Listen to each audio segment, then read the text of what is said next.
ಹೋಳಿ ಹಬ್ಬ ಮಾಡಿ ಭಾಳ ತಲೆ ತಿರ್ಗಾಕತ್ತೈತಿ ನೋಡ್ವಾ. ಮತ್ತು ಭಾಳ ಸುಸ್ತು ಅನ್ಸಾಕತ್ತೈತಿ. ಅಲ್ಲಿ ಆ ನೀರು ಈ ನೀರು ಬಾಯಾಗ ಹೋಗಿ ಇನ್ಫೆಕ್ಷನ್ ಆಗಿ ಕೆಮ್ಮು ನೆಗಡಿ ಬಂದುಬಿಟ್ಟೈತಿ. ಬಿಸಿಲಿಗೆ ಕ್ಲೈಮೇಟ್ ಚೇಂಜ್ ಆಗಿ ಸಾಕಾಗಿ ಹೋಗಿಬಿಟ್ಟೈತಿ. ಇದಕ್ಕೆಲ್ಲ ಒಂದು ಮನೆ ಮದ್ದು ಮಾಡ್ಬೇಕಲ್ಲೇನು? ಮತ್ತೆ ಬರೇ ಟ್ಯಾಬ್ಲೆಟ್ಸ ಇದನ್ನು ತೊಗೊಂಡ್ರೆ ಆಗ್ತೈತಿ? ನಡೆಯಂಗಿಲ್ಲ. ಅದಕ್ಕೆ ನಾನು ನಿಮಗೆ ಇವತ್ತು Holi special high protein calcium magnesium ಇರುವಂಥ ಒಂದು ರೆಸಿಪಿ ತೊಗೊಂಬಂದೇನಿ. ಅದು ಹೆಂಗೆ ಮಾಡೋದಂತ ನೋಡೋಣ. ಅದಕ್ಕಿಂತ ಮುಂಚೆ ನಿಮಗೆಲ್ಲರಿಗೂ ನನ್ನ ಚಾನಲ್ ಝೀರೋ ಆಯಿಲ್ ಕುಕಿಂಗಿಗೆ ಸ್ವಾಗತ. ನೀವು ಮಾಡೋ ಎಲ್ಲ ಅಡುಗೆನೂ ನಾನು ಎಣ್ಣೆ ಇಲ್ಲದೆ ಹೆಂಗೆ ಮಾಡೋದು ತೋರಿಸ್ತೀನಿ. ಎಣ್ಣೆ ಇಲ್ಲದೆ ಅಡುಗೆ ಮಾಡೋದ್ರಿಂದ ಅದರೊಳಗಿರುವಂಥ ನ್ಯೂಟ್ರಿಷನ್ ಹಾಳಾಗಂಗಿಲ್ಲ ಮತ್ತು ಬ್ಯಾಡ್ ಕೊಲೆಸ್ಟ್ರಾಲ್ ನಿಮ್ಮ ದೇಹನ ಸೇರಂಗಿಲ್ಲ. ಆಟೋಮೆಟಿಕ್ ವೆಯ್ಟ್ ಲಾಸ್ ಆಗ್ತೈತಿ. Thyroid, BP, sugar, auto immune ಅಂತ PCOS ಅಂತ ಸಾವಿರಾರು ಮಾರಣಾಂತಿಕ ಕಾಯಿಲೆಗಳಿಂದ ನಿಮ್ಮನ್ನು ನೀವು ರಕ್ಷಿಸ್ಕೋಬೋದು. ನಾನು ಬೆಸ್ಟ್ ಎಕ್ಸಾಂಪಲ್ ನೋಡ್ರಿಪ್ಪ. ಹಿಂಗೆ ಮಾಡಿ ನಾನು ನನ್ನ ಡಯಾಬಿಟಿಕ್ ರಿವರ್ಸ್ ಮಾಡ್ಕೊಂಡೇನಿ. ಹಂಗೆ ಥೈರಾಯ್ಡೂ ಕಡಿಮೆ ಆಗಾಕತ್ತೈತಿ. ಸೊ ನಿಮಗೂ ಹಂಗೆ ಆಗ್ಬೇಕಿತ್ತಂದ್ರೆ ಫಸ್ಟ್ ನನ್ನ ಚಾನಲ್ನ ಸಬ್ಸ್ಕ್ರೈಬ್ ಮಾಡ್ಕೊರಿ ಮತ್ತು ಕಡಿ ತನಕ ನೋಡ್ರಿ. ನಾ ಹೇಳೋ ಎಲ್ಲ ಇಂಗ್ರೀಡಿಯೆಂಟ್ಸ್ ಇರೋ ಅಡುಗೆಗಳನ್ನು ನೀವು ನಿಮ್ಮ ಮನ್ಯಾಗ ಎಣ್ಣೆ ತುಪ್ಪ ಇಲ್ದನ ಮಾಡ್ಕೊಂಡು ತಿನ್ನಿರಿ. ನನ್ನ ಇನ್ಸ್ಟ್ರಕ್ಷನ್ನ ಫಾಲೋ ಮಾಡಿರಿ. ಬಿಕಾಸ್ ನಾನು ನನ್ನ ಓನ್ ಲೈಫ್ ಸ್ಟೈಲ್ನ ನಿಮ್ಮ ಮುಂದೆ ತೋರ್ಸಾಕತ್ತೇನಿ. ಹಂಗೆ ಬರ್ರಿ ಇವತ್ತಿನ ಸ್ಪೆಷಲ್ ರೆಸಿಪಿ ಯಾವ್ದು ಅದು ನಮ್ಮ ಹೋಲಿ ಒಳಗೆ ಪಟ ಅಂತ ಮಾಡುವಂಥದ್ದು ನೋಡೋಣ. ಫಸ್ಟ್ ಒಂದು ಕುಕ್ಕರ್ ಇಟ್ಬಿಡೋಣ. ಅದಕ್ಕೆ ನಮ್ಮ ಬೇಸಿಕ್ ಮಸಾಲೆಗಳಾದಂಥ ಕಡಲೆಬೇಳೆ, ಉದ್ದಿನಬೇಳೆ, ಜೀರಿಗೆ, ಸಾಸಿವೆ, ಕರಿಬೇವು ಹಾಕಿ ಚಟಪಟ ಅನಿಸಿ ಆ್ಯಂಟಿ ಆಕ್ಸಿಡೆಂಟ ಮತ್ತು ಆ್ಯಂಟಿ ಇನ್ಫ್ಲಮೇಷನ್ ಪ್ರಾಪರ್ಟಿ ಇರುವಂಥ ಬೆಳ್ಳುಳ್ಳಿನೇ ಹಾಕಿ ಅದನ್ನು ಘಮ ಅನ್ನುವಂಗೆ ಇದನ್ನು ಮಾಡ್ಕೊಂಡು ಬಿಟ್ಟು ಮತ್ತು ಡೈಜೆಷನಿಗೆ ಹೆಲ್ಪ್ ಆಗಲಿ, ಸ್ವಲ್ಪ ಬಾಡಿ ಕೂಲ್ ಆಗಲಿ ಅಂಥೇಳಿ ನಾವೇನು ಮಾಡೋಣ, ಇಲ್ಲೇ ಈರುಳ್ಳಿನ ಆ್ಯಡ್ ಮಾಡ್ಕೊಳ್ಳೋಣ. ಹಂಗೆ ಇಮ್ಯೂನ್ ಸಿಸ್ಟಮ ಮತ್ತು ಡೈಜೆಷನಿಗೆ ಹೆಲ್ಪ್ ಆಗಲಿ ಅಂತ ಹೇಳಿ ಏನು ಮಾಡೋಣ, ಸ್ವಲ್ಪ ಟೊಮ್ಯಾಟೊ ಹಾಕ್ಕೊಂಡು ಬಿಡೋಣ. ಮತ್ತು ಟೇಸ್ಟಿಗೂ ಭಾಳ ಕೆಟ್ಟ ರುಚಿ ಇರ್ತೈತೆ ರೀಪ ಇದನ್ನು ಹಾಕ್ಕೊಂಡು ಎಲ್ಲನೂ ಹಣ್ಣನ್ನು ಮುದುಕಿ ಆಗುವಂಗೆ ಚಂದಂಗಿ ದಕ್ಕಡಿ ಇದನ್ನೆಲ್ಲ ಚಂದಂಗಿ ಬೇಯಿಸ್ಕೊಂಡು ಬಿಡೋಣ. ಚಂದಂಗಿ ಬೇಯಿಸ್ಕೊಳಕ್ಕೆ ಸ್ವಲ್ಪ ಏನರ ತಳ ಹಿಡಿಯಕತ್ತ ಬಿಟ್ಟೈತಿ ಅಂತಂದ್ರೆ ನೀವೇನು ಮಾಡಿಬಿಡ್ರಿ, ನೀರನ್ನು ಆ್ಯಡ್ ಮಾಡ್ಕೊಂಡು ಚಂದಂಗಿ ಕುದಿಸಿ ಬಿಡ್ರಿ. ಇವೆಲ್ಲ ಭಾರಿ ನಮ್ಮ ದೇಹಕ್ಕೆ ಇಂಪಾರ್ಟೆಂಟ. ಅವಾಗ ಕೈನೂ ಒಳಗಾಡಿಸ್ಬೇಕು. ಕೈಗೆ ಕೆಲಸ ಕೊಡಲಿಲ್ಲ ಅಂದ್ರೆ ಹೆಂಗೆ ಅಡಿಗೆ ರುಚಿ ಆಗೋದಿಲ್ಲ ಅನ್ನಿಸ್ತೈತಿ.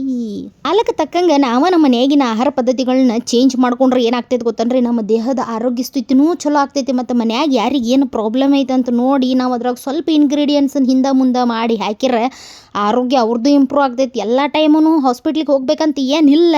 ಈಗ ಬೇಸಿಗೆ ಕಾಲಕ್ಕೆ ಅದಕ್ಕೆ ತಕ್ಕಂಗೆ ಭಾರಿ ಬೆನಿಫಿಟ್ಸ್ ಇರೋ ಅಡುಗೆಗಳೂ ಬಂದಾವು. ಮೀನ್ಸ್ ಇಂಗ್ರೀಡಿಯೆಂಟ್ಸ್ ಯೂಸ್ ಮಾಡಿ ಅವ್ರನ್ನ ವೆರೈಟಿ ಮಾಡ್ಕೊಂಡು ತಿನ್ನೋದು ಅವ ಇಂಗ್ರೀಡಿಯೆಂಟ್ಸ. ಬಟ್ ಮಾಡೋ ನೀತಿ ಸ್ವಲ್ಪ ಚೇಂಜ್ ಆಗ್ತೈತೆ ಅಷ್ಟ ನೋಡ್ರಿಪ್ಪ.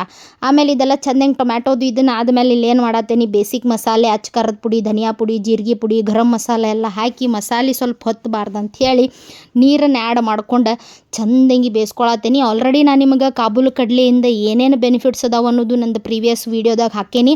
ಮತ್ತು ಈ ಕುಂಬಳಕಾಯಿನ ಯೂಸ್ ಮಾಡ್ಕೊಂಡು ಯಾವ್ಯಾವ ಅಡುಗೆಗಳನ್ನ ಮಾಡ್ಬೇಕು ಅನ್ನೋದು ಡಿಸ್ಕ್ರಿಪ್ಷನ್ದಾಗ ಲಿಂಕ್ ಕೊಟ್ಟೇನಿ, ಚೆಕ್ ಮಾಡ್ಕೋರಿ.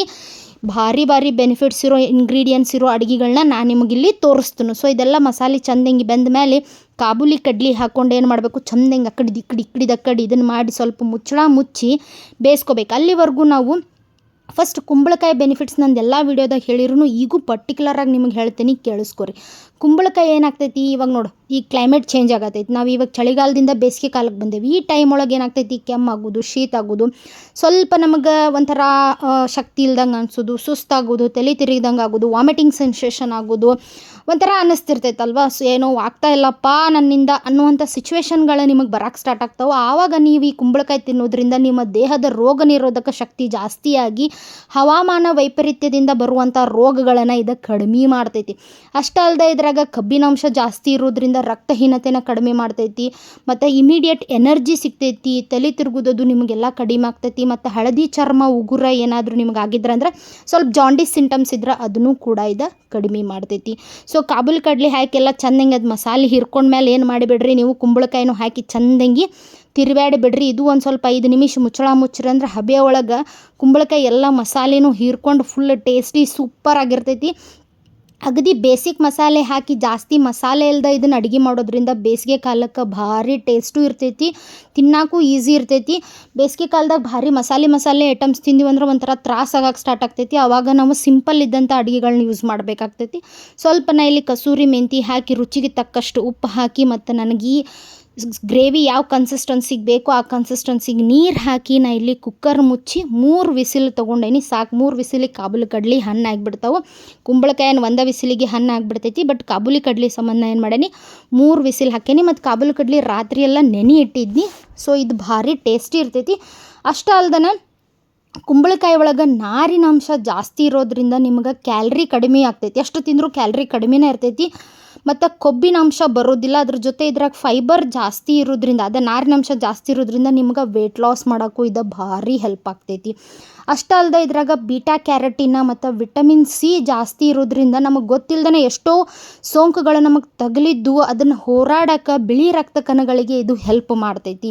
ಮತ್ತು ಇದ್ರಾಗ ವಿಟಮಿನ್ ಎ, ಇ, ಸಿ ಮತ್ತು ಅಯರ್ನ್ ಜಾಸ್ತಿ ಇರೋದ್ರಿಂದ ಒಬ್ವಿಯಸ್ಲಿ ನಾನು ಹೇಳ್ದಂಗೆ ಕೆಮ್ಮ, ನೆಗಡಿ, ಗಂಟ್ಲು ನೋವಿನ ಸಮಸ್ಯೆಗಳಿಗೆ ಇದೊಂದು ಬೆಸ್ಟ್ ಹೋಮ್ ರೆಮಿಡಿ ಅಂತಲೂ ಹೇಳ್ಬೋದು. ಆಮೇಲೆ ಆಯುರ್ವೇದಿಕದೊಳಗೆ ಅಂದ್ರೆ ನನಗೆ ಗೊತ್ತಿಲ್ಲ, ಆಯುರ್ವೇದಿಕದೊಳಗೆ ಇದನ್ನು ಸಾವಿರಾರು ರೋಗ ನಿರೋಧಕಗಳಿಗೆ ಇದನ್ನು ಮೆಡಿಸಿನ್ ಆಗಿ ಯೂಸ್ ಮಾಡಕತ್ತಾರ ಅಂತ ಹೇಳಿ ಒಂದು ರಿಸರ್ಚ್ ಟೀಮ್ ಕೂಡ ಹೇಳ್ತೈತಿ. ಸೊ ಇನ್ನು ಕುಂಬಳಕಾಯಿಂದ ನೀವು ಕುಂಬಳಕಾಯಿ ಕೂಟ್ ಮಾಡ್ಬೋದು, ಕುಂಬಳಕಾಯಿ ಪೆಸರಟ್ಟು ಮಾಡ್ಬೋದು, ಕುಂಬಳಕಾಯಿ ಪರಾಟ, ಕುಂಬಳಕಾಯಿ ಸೂಪು ಮತ್ತು ಸಾಂಬಾರು ಕೂಡ ಮಾಡ್ಬೋದು. ಬೆಸ್ಟ್ ಹೆಲ್ದಿ ರೆಸಿಪಿ, ಆಮೇಲೆ ಕುಂಬಳಕಾಯಿ ರಸಮ್ ಕೂಡ ಮಾಡ್ಬೋದು. ಇವೆಲ್ಲ ರೆಸಿಪಿಗಳನ್ನೂ ನಾನು ಡಿಸ್ಕ್ರಿಪ್ಷನ್ದಾಗ ವಿತ್ ಲಿಂಕ್ ನಿಮಗೆ ಹಾಕೇನಿ. ಲಾಸ್ಟಿಗೆ ಸ್ವಲ್ಪ ಏನು ಮಾಡ್ಬೇಕಂದ್ರೆ ಕುಕ್ಕರೆಲ್ಲ ಪ್ರೆಷರ್ ಹೋದ್ಮೇಲೆ ಅದನ್ನು ತಕ್ಕೊಂಡು ಇನ್ನೊಂದು ಸ್ವಲ್ಪ ಕುದಿಯಾಕೆ ಇಟ್ಕೊಂಡು ಸ್ವಲ್ಪ ಕುದಿಸ್ಬೇಕು. ಅದನ್ನ ಆಮೇಲೆ ಕೊತ್ತಂಬರಿ ಸೊಪ್ಪನ್ನು ಹಾಕಿ ನೀವೇನಾದ್ರೂ ಸ್ವಲ್ಪ ಉಪ್ಪು ಅದು ಇದು ಖಾರ ನಿಮಗೆ ಇನ್ನೊಂದು ಸ್ವಲ್ಪ ಬೇಕಾಗಿದ್ರೆ ಅದನ್ನು ಅಡ್ಜಸ್ಟ್ ಮಾಡಿಕೊಂಡು 1-2 ಕುದಿ ನೀವು ಕುಕ್ಕರ್ ಇಳಿಸಿದ್ಮೇಲೂ ಬೇಯಿಸ್ಕೊಂಡ್ರಿಪ್ಪ ಅಂತಂದ್ರೆ ಕೈ ಚೀಪಿ ತಿನ್ನುವಂಥ ಸೂಪರ್ ಡೂಪರ್ ಆದಂಥ ಈ ಕಾಬೂಲಿ ಕಡಲೆ ಅಥವಾ ಚೋಲೆ ಏನಂತಾರಲ್ಲ, ಚೋಲೆ ಮತ್ತು ಕುಂಬಳಕಾಯಿದು ಒಂದು ರೆಸಿಪಿ ರೆಡಿಯಾಗಿ ಬಿಡ್ತೈತಿ. ಒಂದು ಸತಿ ನೀವು ಟ್ರೈ ಮಾಡಿರಿ. ಟ್ರೈ ಮಾಡಿದ್ಮೇಲೆ ಡೆಫಿನೆಟ್ಲಿ ನೀವೇ ವಾಪಸ್ಸು ಬಂದು ನನಗೆ ಹೇಳ್ತೀರಿ, ಜಯ ರೆಸಿಪಿ ಮಾತ್ರ ಏಕ್ದಮ್ ಫಸ್ಟ್ ಕ್ಲಾಸ್ ಇತ್ತು ನೋಡವ್ವ, ನಾ ಅಂತೂ ಕೈ ಚೀಪ್ಕೊಂಡು ತಿನ್ನಿ ಅಂತ ಹೇಳ್ತೀರಿ. ಅಷ್ಟು ಬೆಸ್ಟ್ ಇರ್ತೈತಿ. ಇಂಥ ಸ್ಪೆಷಲ್ ರೆಸಿಪಿ ಮತ್ತು ಪ್ರತಿಯೊಂದು ಇಂಗ್ರೀಡಿಯೆಂಟ್ ಬೆನಿಫಿಟ್ಸಿಗಾಗಿ ನನ್ನ ಚಾನಲ್ನ ಸಬ್ಸ್ಕ್ರೈಬ್ ಮಾಡೋದು ಮರ್ಯಾಕೆ ಹೋಗಬೇಡ್ರಿ. ಐ ಹೋಪ್ ನಾನು ನಿಮಗೆ ಒಳ್ಳೊಳ್ಳೆ ಇನ್ಫಾರ್ಮೇಷನ ಕೊಡಾತೇನಂತ ಅಂದ್ಕೊಂಡೇನಿ. ನಿಮಗೆ ಹೆಂಗೆ ಅನ್ನಿಸ್ತು ಅನ್ನೋದು ಕಮೆಂಟ್ ಮಾಡಿರಿ. ನಾಳೆ ಮತ್ತೊಂದು ವೀಡಿಯೋಂದಿಗೆ ನಿಮ್ಮ ಭೇಟಿ. ಅಲ್ಲಿವರೆಗೂ ಬಾಯ್, ಲವ್ ಯು ಆಲ್.